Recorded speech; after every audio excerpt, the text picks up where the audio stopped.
Hey guys, welcome back to YouTube channel. दोस्तों, मैं सुमित शर्मा स्वागत करता हूं आप सबका। यूपी बीएड एंट्रेंस एग्जाम्स के लिए आपका शेड्यूल डिसाइड कर दिया गया है। मॉर्निंग शो और इवनिंग शो में आपको तीन क्लासेस प्रोवाइड की जाएंगी। मॉर्निंग में सुबह 7 बजे से लेकर 9 बजे तक करंट अफेयर्स, हिंदी और रीजनिंग की, जबकि शाम 5 बजे से लेकर शाम 7 बजे तक मैथमेटिक्स, जनरल साइंस और जीएससी क्लासेस आपको प्रोवाइड की जाएगी। दोस्तों, शेड्यूल को आप नोट कर लीजिए और यदि आपको पीडीएफ, हैंड राइटिंग नोट्स और इसका ई बुक्स चाहिए तो आप हमारे इस चैनल से डाउनलोड कर सकते हैं, वो भी फ्री ऑफ कॉस्ट। उसका कोई भी चार्ज आपको नहीं देना है।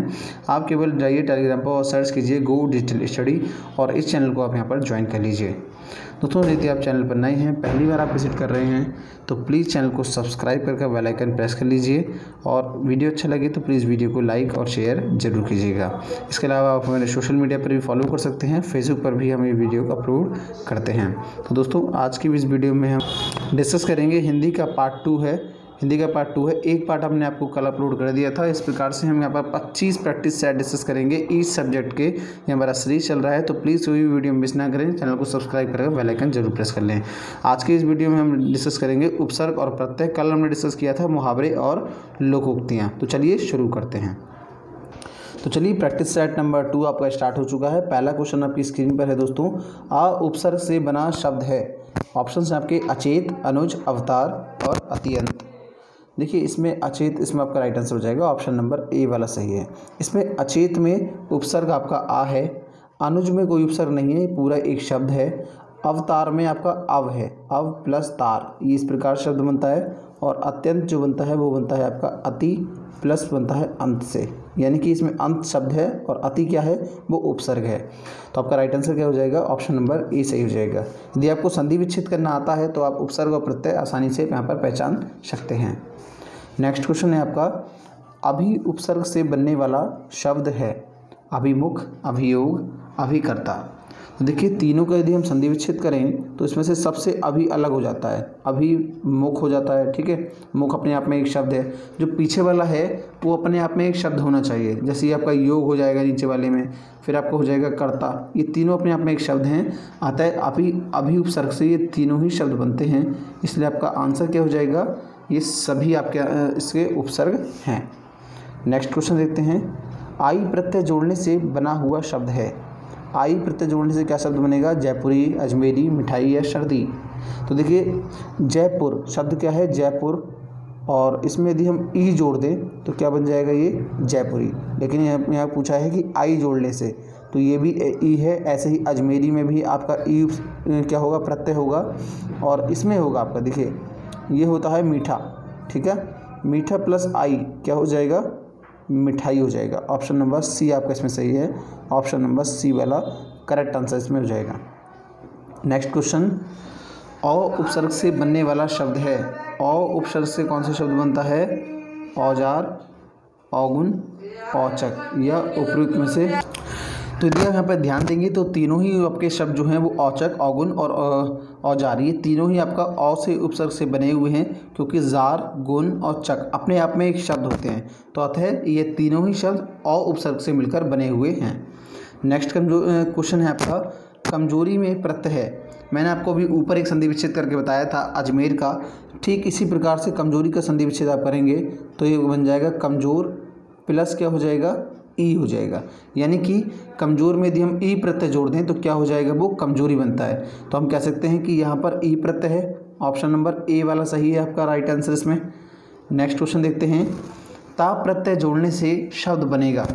ता प्रत्यय जोड़ने से कौन सा शब्द बनेगा, पीड़ित, इसमें तो है नहीं ता। पपीता, पपीता अपने आप में एक शब्द होता है तो ये भी नहीं होगा। पढ़ता, पढ़ता भी अपने आप में एक शब्द होता है, लेकिन क्या होता है, मित्रता आपका इसमें राइट आंसर होगा। क्यों होगा, मैं आपको बताता हूँ। देखिए, मित्र शब्द क्या होता है, मित्र होता है। ठीक है, मित्र प्लस ता, इसको हम इस प्रकार से लिख सकते हैं। यानी कि मित्र अपने आप में एक शब्द हो गया और ता जो है क्या हो गया, अपने एक उपसर्ग प्रत्यय हो गया। ठीक है, तो अर्थ है कि इसका आंसर क्या हो जाएगा, मित्रता आपका इसमें सही उत्तर है, ऑप्शन नंबर बी वाला। साथ साथ दोस्तों मुझे बताइएगा कि आप नीचे कमेंट करके कि कितने प्रकार से जो है आप यहाँ पर। नेक्स्ट क्वेश्चन है आपका, परिउपसर्ग में कौन सा शब्द जोड़ें जिससे उसका अर्थ छोड़ना हो जाए। देखिए, परिउपसर्ग में कौन सा शब्द जोड़ना चाहिए जिससे उसका अर्थ क्या बन जाए, छोड़ना। तो एक तो होता है परित्याग, मतलब किसी चीज़ का त्याग कर देना, लेकिन यहाँ पर आपको त्याग तो दे नहीं रखा है, परि प्लस त्याग हो जाता, उसका मतलब भी छोड़ना ही होता है। तो यहाँ पर हम देखेंगे परितोष, परितोष का मतलब छोड़ना नहीं होता है।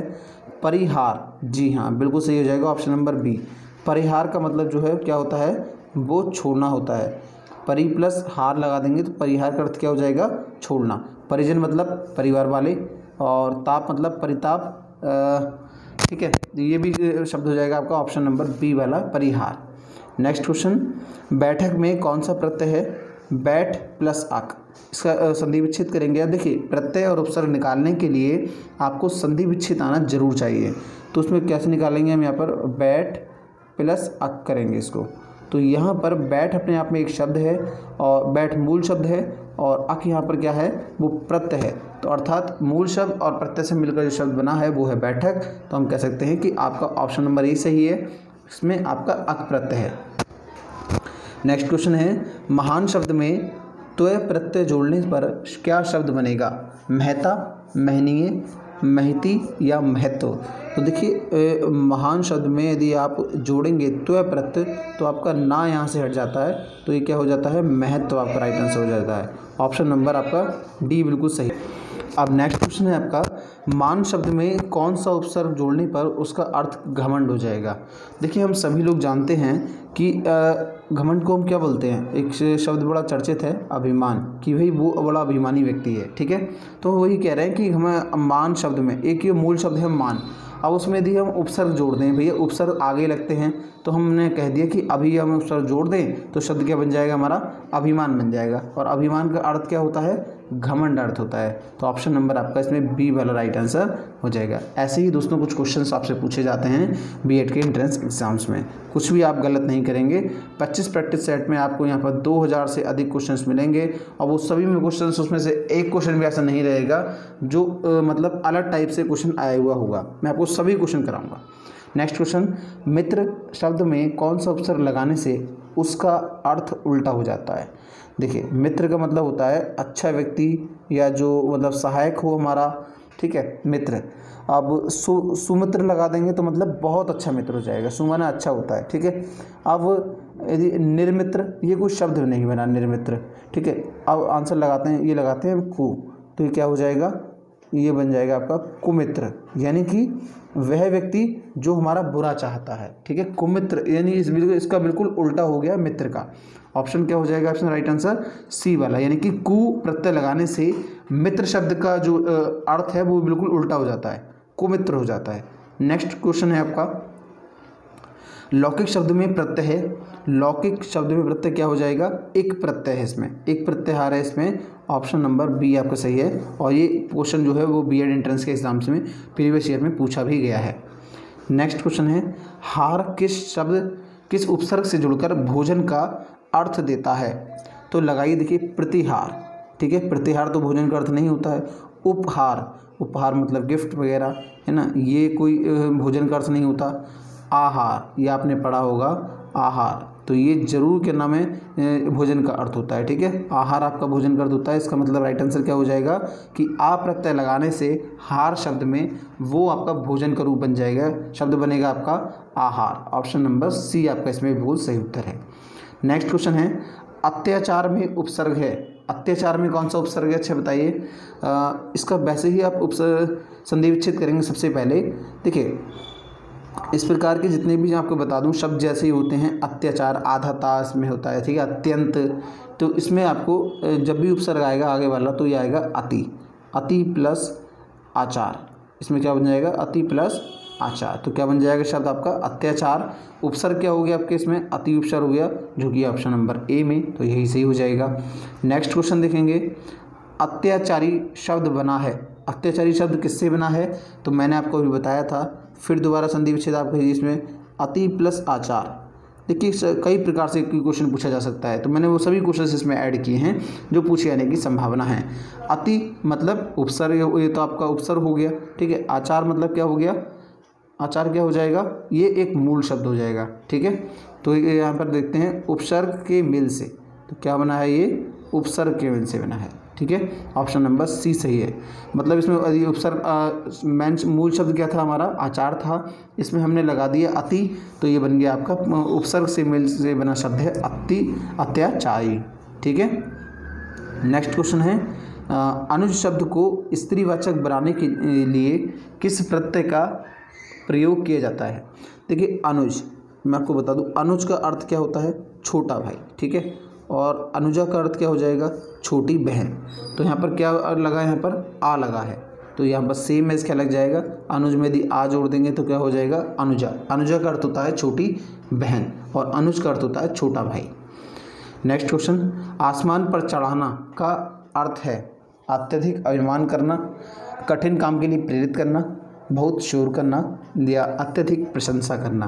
तो ये राइट आंसर हो जाएगा अत्यधिक प्रशंसा करना। आपने कई बार पढ़ा होगा कि यार आसमान, वो तो आसमान पर चढ़ा देगा, मतलब तेरी खूब प्रशंसा करेगा वहाँ पर, है ना, सामने खूब प्रशंसा करते हैं वो लोग, जिसे आसमान पर चढ़ाना कहते हैं। ऑप्शन नंबर डी सी हो जाएगा। नेक्स्ट क्वेश्चन आपका, आँख की किरकिरी होना, अप्रिय लगना, धोखा देना, कष्टदायक होना या फिर बहुत प्रिय होना। तो कहते हैं कि आँख की किरकिरी होने लगी, मतलब क्या हुआ, अप्रिय लगने लगा वो व्यक्ति, आँख की किरकिरी होने लगी, मतलब आँखों में देख के जो उसको जो है वो दर्द होने लगा। तो ये ऑप्शन में क्या हो जाएगा, ए सही है, वो अप्रिय लगने लगा। लाल पीला होना, कहते हैं गुस्से से लाल पीला हो गया, मतलब क्रोध करना, गुस्से से लाल पीला होना, क्रोध करना। ऑप्शन बी सही हो जाएगा। सिर हथेली पर रखना का अर्थ है, मतलब सिर हथेली पर रखना मतलब जान हथेली पर रखना, कहने का अर्थ है कि मरने को तैयार रहना। ऑप्शन नंबर क्या सही हो जाएगा, सी सही है, मरने को तैयार रहना। जैसे ही हमारे वीर सैनिक अपना सिर हथेली पर रखकर ड्यूटी करते हैं, ये इसका वाक्य प्रयोग एक हो सकता है, सबसे अच्छा वाक्य प्रयोग आप यहाँ कर सकते हैं, सिर हथेली पर रखना, मरने के लिए तैयार रहना। नेक्स्ट क्वेश्चन है आपका, अंतर के पट खोलना का अर्थ है। रेलवे 1997 में पूछा गया क्वेश्चन है, अंतर के पट खोलना, प्रशंसा करना, भेद खोलना, विवेक से काम लेना या फिर अपमानित करना। तो क्या हो जाएगा इसमें, प्रशंसा करना, भेद खोलना, विवेक से काम लेना या फिर अपमानित करना। तो अंतर के पट खोलने का अर्थ होता है आपका विवेक से काम लेना। ठीक है, ऑप्शन नंबर सी आपका इसमें राइट होगा, विवेक से काम लेना, अंतर की पट खोलना। नेक्स्ट क्वेश्चन है, अंगूठी का नग होना, बहुत सुंदर, छिपा हुआ, बहुत प्रिय या फिर अनुरूप जोड़ा होना। देखिए भैया राइट आंसर हो जाएगा ऑप्शन नंबर डी, अनुरूप जोड़ा होना। अंगूठी में से यदि नग निकाल लिया जाएगा तो भैया जोड़ा बिछड़ जाएगा और अंगूठी भी आपको बेकार लगने लगेगी। ऑप्शन नंबर डी आपका इसमें सही हो जाएगा। नेक्स्ट क्वेश्चन है, कामकाज में कोरा होने का अर्थ है। लेखाकार परीक्षा 1997 में क्वेश्चन पूछा गया है। देखिए इसमें कुछ क्वेश्चन पीसीएस लेवल के भी थे, मैं बता दूंगा आपको। तो ये कामकाज में कोरा होने का अर्थ है कि जो व्यक्ति बिल्कुल नहीं जानता है काम, मान लीजिए आपको किसी को काम पे लगवा दिया है और वो व्यक्ति बताता है कि यार तो कामकाज में बिल्कुल कोरा है, मतलब कामकाज बिल्कुल नहीं जानता है। फ्रेश जिसे बोलते हैं, इंग्लिश में बोलते हैं कई लोग कि फ्रेशर है, ये क्या कहते हैं ना कि एक्सपीरियंसेबल हो कि फ्रेशर हो, मतलब अनुभवी हो या बिल्कुल कामकाज में कोरे हो, तो ये आपका फ्रेशर बोलते हैं, मतलब काम का ना जानना, कामकाज में कोरा होना। नेक्स्ट क्वेश्चन है, जुबान पर लगाम ना होने का अर्थ है। असिस्टेंट ग्रेड 1997 में क्वेश्चन पूछा गया है। स्पष्टवादी होना, अनावश्यक रूप से स्पष्टवादी होना, सदैव कठोर वचन कहना, सर्वत्र अपनी वाग्मिता दिखाना। तो इसका राइट आंसर हो जाएगा दोस्तों, और बिल्कुल सिंपल सा क्वेश्चन था, अनावश्यक रूप से स्पष्टवादी होना, मतलब फालतू बोलना, मतलब अनावश्यक रूप से बोलना। तो ये आपका जुबान पर लगाम ना होना, जिस व्यक्ति की जुबान पर लगाम नहीं होती है वो हमेशा अनावश्यक रूप से जो है वो अपनी बात कहता रहता है। नेक्स्ट क्वेश्चन है, टस से मस ना होना का अर्थ है।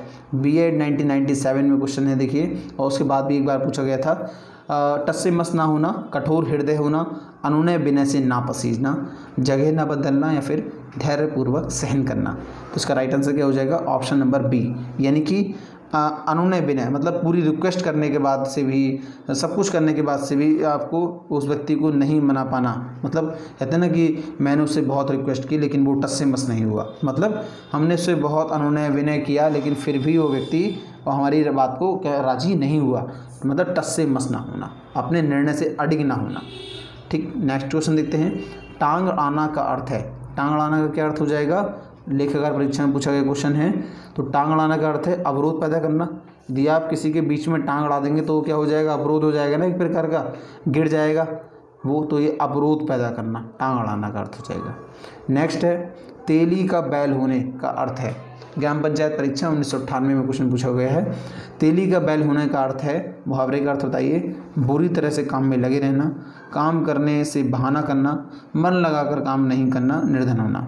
तो भैया राइट आंसर हो जाएगा बुरी तरह से काम में लगे रहना। तेली का बैल आपने देखा होगा, पहले उसको कोल्हू से निकालेंगे तो फिर हल में जोत देंगे, फिर हल से निकालेंगे तो फिर कोल्हू में, तो यही आपका बुरी तरह से उसको जो है वो काम लेते रहते थे, ठीक है, किसान। इस प्रकार का तेली जो कहा गया है यहाँ पर कि तेली का बैल होना, तो ऑप्शन नंबर आपका ए सही हो जाएगा, बुरी तरह से काम में लगे रहना। युद्ध में मृत्यु पाने के लिए सही मुहावरा है काम आना, काम तमाम करना, देर हो जाना या डेरा उठ जाना। तो इसका राइट आंसर है काम आना। मतलब उनका लहू देश के काम आया, कहते हैं ना, कई आपने पोइट्री में, कविताओं में आपने सुना होगा कि उन वीर जवानों के वीर जवान उनके देश के काम आए, तो मतलब काम आना, मृत्यु युद्ध में मृत्यु पाना। इसका राइट आंसर हो गया ऑप्शन नंबर ए काम आना। नेक्स्ट क्वेश्चन है मालूम होता है तुम्हारे यहाँ रहने का संयोग समाप्त हुआ। तुम्हारे यहाँ रहने का संयोग समाप्त हो गया है, रेखांकित वाक्यांश के लिए सही मुहावरा क्या है। भैया यदि किसी को हटाना है, किसी को अपनी जगह से भगाना है, तो उससे कहते हैं कि तुम्हारा लगता है तुम्हारे यहाँ रहने का संयोग जो है वो समाप्त हो गया है, मतलब तुम्हारा यहाँ से दाना पानी उठ गया है। दाना पानी उठ जाना भैया अन्न जल उठ जाना, यानी कि ऑप्शन नंबर सी आपका यहाँ से दाना पानी अब उठ चुका है, ऑप्शन नंबर सी आपका इसमें राइट हो जाएगा। नेक्स्ट क्वेश्चन है अरुण ने परीक्षा में उत्तीर्ण होने के लिए बहुत परिश्रम किया, रेखांकित वाक्यांश के लिए सही मुहावरा क्या है। तो अरुण ने बहुत परिश्रम किया, मतलब एड़ी चोटी का जोर लगा दिया उसने, इतना मेहनत की उसने, बहुत मेहनत की उत्तीर्ण परीक्षा में पास होने के लिए, तो उसने एड़ी चोटी का जोर लगा दिया, ऑप्शन नंबर सी सही हो जाएगा। नेक्स्ट क्वेश्चन भ्रष्ट नेताओं के कारण कांग्रेस चुनाव हार गई। अक्सर जब चुनाव होते हैं हमारे देश में तो कहा जाता है कि भैया ये आपका उसकी वजह से चुनाव हार गई कांग्रेस, या फिर इसकी वजह से चुनाव हार गई। आपने प्रवक्ताओं को सुना होगा टीवी डिबेट्स में।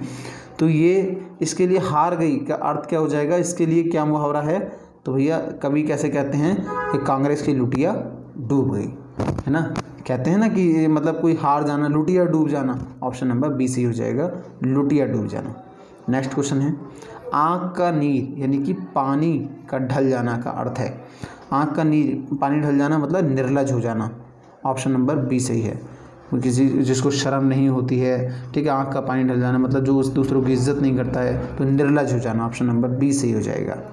नेक्स्ट है कान फूंकना का अर्थ है। कान फूंकना मतलब चौकन्ना करना, चुगली करना, जादू टोना करना या फिर दीक्षित करना। तो इसका राइट आंसर क्या हो जाएगा भैया, कान फूंक दिया उसने, चुगली कर दी इसने, चुगली करना, ठीक है, ऑप्शन नंबर बी सही हो जाएगा। नेक्स्ट क्वेश्चन है कच्चे घड़े पानी भरना का अर्थ है। यदि आप कच्चे घड़े में पानी भरेंगे तो क्या होगा, पानी रुकेगा उसमें, बिल्कुल नहीं रुकेगा। तो कमज़ोर से मदद की अपेक्षा करना, ठीक ढंग से काम ना करना, कठिन काम करना, मूर्खतापूर्ण काम करना। तो हम कहेंगे कि ठीक ढंग से काम ना करना। हाँ, पानी तो घड़े में ही भरा जाता है लेकिन कच्चे में नहीं, पक्के घड़े में भरा जाता है। तो यदि आप कच्चे घड़े में भरते हैं तो आप ठीक से काम नहीं कर रहे हैं, इसका मतलब ऑप्शन नंबर बी सही हो जाएगा, ठीक ढंग से काम ना करना। जिससे हम इसे मूर्खतापूर्ण कार्य क्यों नहीं कह रहे हैं, क्योंकि यहाँ पर मूर्खतापूर्ण इसलिए नहीं है क्योंकि घड़े में ही पानी भरा जाता है, पानी घड़े में ही भरा जाता है लेकिन कच्चे घड़े में नहीं भरा जाता है। तो इसको हम कह देंगे ठीक ढंग से नहीं किया बस, ठीक है। नेक्स्ट क्वेश्चन है छक्के छुड़ाने का अर्थ क्या है। छक्का छुड़ाना 1999 में पूछा गया क्वेश्चन है। क्रिकेट के खेल का एक नियम है, ऐसा तो कोई नियम नहीं है छक्के छुड़ाने का। हराना, हाँ, छक्के छुड़ाने का अर्थ है परेशान करना, ऑप्शन नंबर डी। भैया उसने इंडिया ने श्रीलंका के छक्के छुड़ा दिए, मतलब कहने श्रीलंकी बॉलरों के छक्के उड़ा दिए। बैट्समैनों ने इतनी परेशान कर दिया बॉलरों को कि वो मतलब छक्के छुड़ाना, ऑप्शन नंबर डी सही हो जाएगा, परेशान करना। चांदी का ऐनक लगाने का अर्थ क्या है। घूस लेकर ही किसी का काम करना, खूब लाभ होना, किसी न किसी प्रकार की प्रतिष्ठा बनाए रखना, बहुत अमीर होना। कहते हैं भैया वो तो चांदी की ऐनक लगाए हुए है, उसे तो भैया पैसा ही पैसा दिखाई देता है, बिना घूस के वो काम नहीं करेगा। ये आपका ऑप्शन वाक्य प्रयोग बन सकता है। तो ऑप्शन क्या हो जाएगा सही आपका, घूस लेकर ही काम करना। चांदी का चश्मा लगाए हुए भाई वो अफसर, वो तो भैया बिना पैसे लिए काम करेगा नहीं। नेक्स्ट क्वेश्चन, मुंह का निवाले का अर्थ क्या है? मुंह का निवाला स्वादिष्ट और एवं प्रियकर, अत्यंत प्रिय, बहुत आसान काम और या फिर बहुत कठिन काम। तो क्या हो जाएगा इसमें, मुंह का निवाला राइट आंसर क्या हो जाएगा, ऑप्शन नंबर ए सही हो जाएगा, स्वादिष्ट एवं प्रियकर। नेक्स्ट क्वेश्चन है, समुद्र मंथन करना का अर्थ है? समुद्र मंथन करने का क्या अर्थ है? समुद्र मंथन करने में क्या होता है, मतलब कि आपको बहुत ही परिश्रम करना पड़ता है, बहुत ही मेहनत करनी पड़ती है। जब समुद्र मंथन हुआ था तो असुरों को और असुरों को बहुत ही परिश्रम करना पड़ा था। तो राइट आंसर क्या हो जाएगा, कठोर परिश्रम करना। ऑप्शन नंबर डी आपका इसमें सही हो जाएगा, समुद्र मंथन करना, कठोर परिश्रम करना। 100 से आने का एक मत का अर्थ है? 100 से आने का एक मत, कुछ भी निश्चित ना कर पाना, ज़्यादा चालाक बनना, अच्छे विचारों में भिन्नता होना, बुद्धिमान के विचार एक से होते हैं। तो भैया 100 जो बड़े लोग होते हैं उनके एक से मत, यानी कि बुद्धिमानों के एक से मत होते हैं। जो लोग बुद्धिमान हैं वो बिल्कुल सही सलाह ही देते हैं। ऑप्शन नंबर डी आपका इसमें सही आंसर हो गया। नेक्स्ट क्वेश्चन हो गया आपका, तन पर नहीं लगता पान खाए अलबत्ता का अर्थ क्या है? बहुत करीब होना, झूठा दिखावा करना, एक के साथ दो लाभ होना या बुरी आदत का शिकार होना। तो राइट आंसर क्या हो जाएगा, झूठा दिखावा करना। मतलब भैया तुम्हारे कान पे तो कपड़ा है नहीं और तुम पान खा रहे हो, मतलब हैं, मत पान खाए अलबत्ता और तन पे नहीं है लत्ता, तो इस झूठा दिखावा करना। ऑप्शन नंबर बी आपको सही हो जाएगा। तो दोस्तों ये थे आज के हमारे कुछ 40 क्वेश्चन, जो कि हिंदी का हमारा प्रैक्टिस सेट नंबर 2 था। आई होप, मैं आशा करता हूँ कि वीडियो आपको बहुत अच्छा लगा होगा। तो आप वीडियो को लाइक कीजिए, प्लीज़ वीडियो को शेयर जरूर कीजिए अपने फेसबुक और व्हाट्सएप ग्रुपों में। इस वीडियो को जितना आप फैला सकते हैं फैलाइए, हमारी मदद कीजिए। और यदि आपने चैनल को सब्सक्राइब नहीं किया है तो प्लीज़ चैनल को आप सब्सक्राइब कर बेल आइकन प्रेस कर सकते हैं, जिसकी आने वाली वीडियोज़ की नोटिफिकेशन आपको मिलती रहेगी।